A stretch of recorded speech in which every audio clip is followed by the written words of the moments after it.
অনেক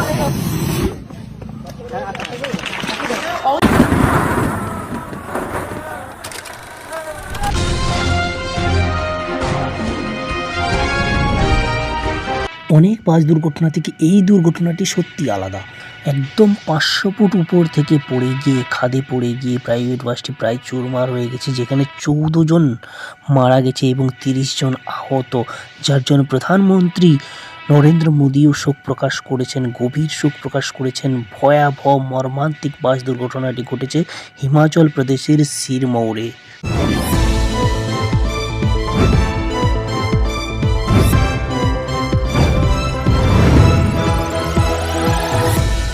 আপনাদের সামনে আমি বাসটির অবস্থা তুলে ধরছি। দেখুন 500 ফুট উপর থেকে পড়ে কীরকম চুরমার অবস্থায় বাসটি পাওয়া গেছে এবং তার ভিতরে যাত্রীদের অবস্থা করুণ অবস্থা।